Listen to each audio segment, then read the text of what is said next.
இயக்குனர் பாரதிராஜா சார் இறந்தது எல்லாருக்குமே மிகவும் ஒரு பெரிய வலியா தான் இருக்கும். அதை விட ஒரு வலி என்ன அப்படின்னு சொல்லிட்டு பார்த்தீங்கன்னா, அவருடைய இறுதி சடங்கை பண்ணுறதுக்கு அவருடைய மகன் இல்லாம, அந்த இறுதி சடங்கை அவருடைய மகள்கள் பண்ணியிருக்கிறாங்க. அத பார்க்கும்போது எல்லாருக்குமே ரொம்பவும் கனத்த இதயமா இருந்திருக்குது. அது மட்டும் இல்லாம, கங்கை அமரன் சார், ராதிகா சரத்குமார் இவங்கலாம் ரொம்பவும் அதுக்கு உடைஞ்சு போயிட்டாங்க அப்படின்னே சொல்லலாம். அதைத் தொடர்ந்து அவரோட மரண படுக்கையில நடந்த ஒரு முக்கியமான விஷயத்த பத்தி தான் நாம இந்த வீடியோல டீட்டெயிலா பார்க்க போறோம். வீடியோக்குள்ள போறதுக்கு முன்னாடி நீங்க நம்ம சேனலுக்கு புதியவரா இருந்தா மறக்காம சிபி ட்ரெண்டிங்க சப்ஸ்கிரைப் பண்ணிக்கோங்க.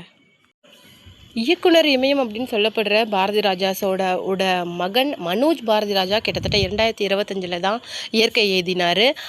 அதைத் தொடர்ந்து அந்த ஒரே வருடத்திலேயே அவருடைய அப்பாவான பாரதி ராஜாவும் இறந்தது அப்படிங்கிறது மிகப்பெரிய ஒரு துயரமாக பார்க்கப்படுது. அதுலேயும் ஒரு முக்கியமான விஷயம் என்ன அப்படின்னு சொல்லிட்டு பார்த்தீங்கன்னா, இது இயற்கை மரணமாக இருந்தாலும் கூட மருத்துவர்கள் இதை பற்றி சொல்கிறது என்ன அப்படின்னு சொல்லிட்டு பார்த்தீங்கன்னா, அவருடைய உடல்நிலை ரொம்பவும் நல்லா தான் இருக்குது. அது மட்டும் இல்லாமல் எந்த விதமான கெட்ட பழக்கமும் அவருக்கு கிடையாது. இதில் ஒரு முக்கியமான விஷயம் என்ன அப்படின்னு சொல்லிட்டு பார்த்தீங்கன்னா, உடலில் ஏதாவது பிரச்சனை அப்படின்னு இருந்தால் அதை எவ்வளோ பெரிய மெடிக்கல் எக்யூப்மெண்ட்ஸை கொண்டு நாம் சரி பண்ணிடலாம். ஆனால் மனசில் இருக்கிற பிரச்சனை வேதனையை யாராலையுமே சரி பண்ண முடியாது. அது அவங்களா அதிலிருந்து மீண்டு வெளியில் வரணும். ஆனால் எவ்வளவோ ட்ரை பண்ணினாலும் அவர் அவருடைய மகன் மனோஜோட நினைவுகள்ல இருந்து வெளியில் வரல அப்படின்னு தான் சொல்லணும் அப்படின்னு சொல்லிட்டு அவங்க பக்கம் அவங்களுடைய விஷயங்களை சொல்லியிருக்கிறாங்க. அது மட்டும் இல்லாமல் அவருடைய ஹெல்த் அப்படிங்கிறது ரொம்பவும் நல்லாவே தான் இருந்திருக்கு.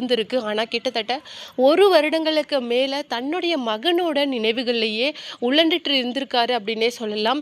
கங்கை அமரன் சாராக இருக்கட்டும், ராதிகா சரத்குமார் அப்படின்னு சொல்லிட்டு நெருங்கிய நண்பர்கள் வந்து பார்த்து பேசிட்டு போனாலும் கூட அவங்க பேசிட்டு போனதுக்கு அப்புறமேல அவர் தனியாக ஒரு அறையில் போய் ஒரு பக்கமாக சேர் போட்டு உட்காந்துட்டு தனிமையிலேயே தான் இருந்திருக்கிறாரு அப்படின்னு சொல்லலாம். கிட்டத்தட்ட மகனோட நினைவுகளால் இன்னைக்கு மகன் போன இடத்துக்கே அவர் போயிருக்காரு அப்படின்னு சொல்லிட்டு அவங்களுடைய வீட்டை சேர்ந்த எல்லாருமே சொல்லியிருக்கிறாங்க. அது மட்டும் கிடையாது, மனோஜோட அந்த இறப்பில் இருந்து அவரால் வெளியில் வர முடியல. கிட்டத்தட்ட மனோஜ் இறந்த அந்த நாளில் இருந்து ஒரு செகண்ட் கூட விடாமல் தன்னுடைய மகனோடைய அந்த நிலைமையை பற்றியே தான் நினச்சிட்டு இருக்காரு.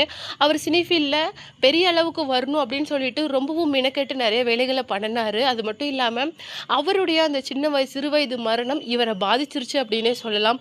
ஒரு பெரிய டிரெக்டர் எவ்வளோ பெரிய விஷயங்களை கற்றுக்கிட்டு வந்திருக்காரு. இன்னும் திரைத்துறைக்கு அவர் ஒரு முக்கியமானவர்னே சொல்லலாம். ஏன்னா திரைத்துறையோட அந்த பாதையவே மாற்றி அமைச்சவர் அப்படின்னே சொல்லலாம். அந்த அளவுக்கு ஒரு இயற்கையோட ஒன்றி போன படங்களை நிறைய கொடுத்துருக்கிறாரு.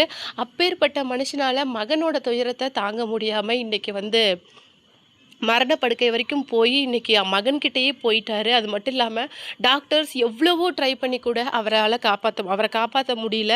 நல்ல ஹெல்த் கண்டிஷனில் இருந்த அவங்களால காப்பாற்ற முடியல அப்படிங்கிறது தான் அவங்க சைடு ஒரு பெரிய வருத்தமாக சொல்கிறாங்க.